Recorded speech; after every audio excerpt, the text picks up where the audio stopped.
సిద్దిపేట జిల్లా తోగుట మండల కేంద్రంలోని స్థానిక రైతు వేదికలో వ్యవసాయ శాఖ ఆధ్వర్యంలో ఎల్నినో ప్రభావం ప్రత్యామ్నాయ పంటలపై అవగాహన కార్యక్రమాన్ని ఏర్పాటు చేశారు. ఈ సందర్భంగా మండల వ్యవసాయ అధికారి మోహన్ మాట్లాడుతూ ఎల్నినో ప్రభావంతో లోటు వర్షపాతం నమోదవుతుందని వాతావరణ శాఖ సూచించిందని తెలిపారు. వరి పంట వేయని రైతులు ప్రత్యామ్నాయ పంటల వైపు దృష్టి సారించాలని పేర్కొన్నారు.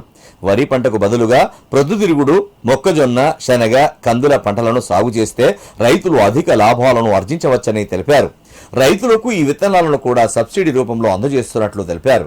ఈ కార్యక్రమంలో ఎంపీడీఓ పివి నరసింహారెడ్డి, వివిధ గ్రామాల సర్పంచులు, రైతులు, వ్యవసాయ విస్తరణ అధికారులు పాల్గొన్నారు.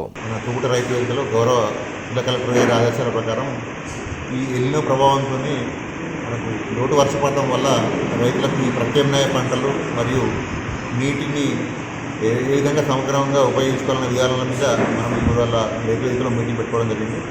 ముఖ్యంగా ఏంటంటే రైతులకి ఎవరైనా ఇంకా వేయని వాళ్ళు ఉంటే వరి వేయకుండా వరికి బదులు మనం ఈ పొద్దురుడు కానివ్వండి, మొక్కజొన్న కానివ్వండి, ఈ బొబ్బెర కానివ్వండి, శనగ కానివ్వండి మొదలైన ఆర్తడి పంటలు సాగు చేయమని మన గౌరవ కలెక్టర్ గారు ఆదేశించారు.